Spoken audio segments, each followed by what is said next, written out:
What's up, everybody? BTRBs of the Rebel, man. Here to talk about Andre Ward versus Kovalev, man. I think that bigger than the fight, this fight has an opportunity to become a legendary fight. Not even necessarily a legendary fight, but I think it has potential to become a legendary rivalry. This is something that I think that people in boxing have to understand. A lot of legendary fighters and fights that happen, a lot of them they come from the fans, and the fact that if the fans can somehow get galvanized around two particular gentlemen, then this can become an amazing fight, as we saw with Ali and Frazier. Not saying that this is going to be that big, but I am saying that the fact that you have the absolute, probably the two best pound for pound fighters in the world, at least two of the top five pound for pound fighters in the world is always debatable, and you can always argue that. But I mean, just two great fighters that can potentially go down in the history books. This can be a potentially big fight. This is potentially better than a Mayweather Pacquiao, even if we got a trilogy out of those three. I mean, out of those two, got three fights out of those two because of the timing. Timing is everything when it comes to boxing. I think people know that, and you have to always understand that when it comes to boxing.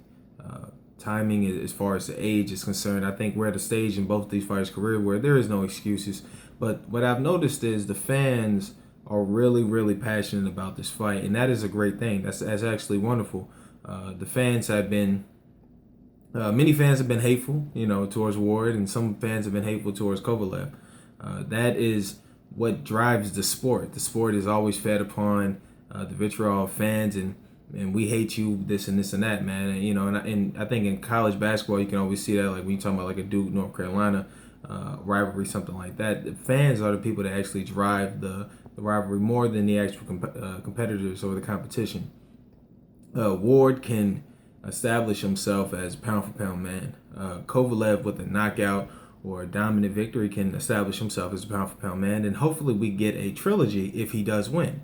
I don't think he would run from Ward. I think Ward did the honorable thing and gave him a rematch. This was a close fight. This is a fight that, regardless of who you felt won the fight, I think that it's worthy of a rematch. Whoever they had to give that decision that night, this is a big time victory. I mean, a big time fight for both gentlemen. They have an opportunity, as I said before, to establish themselves as the pound for pound fighters in the world in a post Floyd Mayweather world where we don't really know who the number one guy is, right? Chocolatito was there, but obviously everyone knows he had that upset. Triple G is always going to be there until he faces a defeat, although he struggled against Jacobs.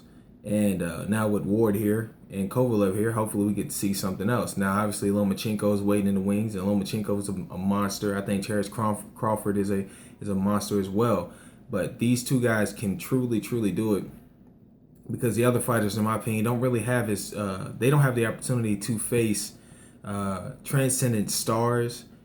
Maybe Triple G and Canelo, those two guys. But I mean, a lot of that is the fame of Canelo as well, which is nothing wrong with that, right? The fame is what drives the sport as well, and the fact that Triple G has just proven himself to be the most devastating puncher, probably in the past 10 years, of course, in the sport of boxing and in recent memory in general, particularly in the middleweight. So. What do you guys think? Can Kovalev and Ward, can this become a legendary rivalry, particularly if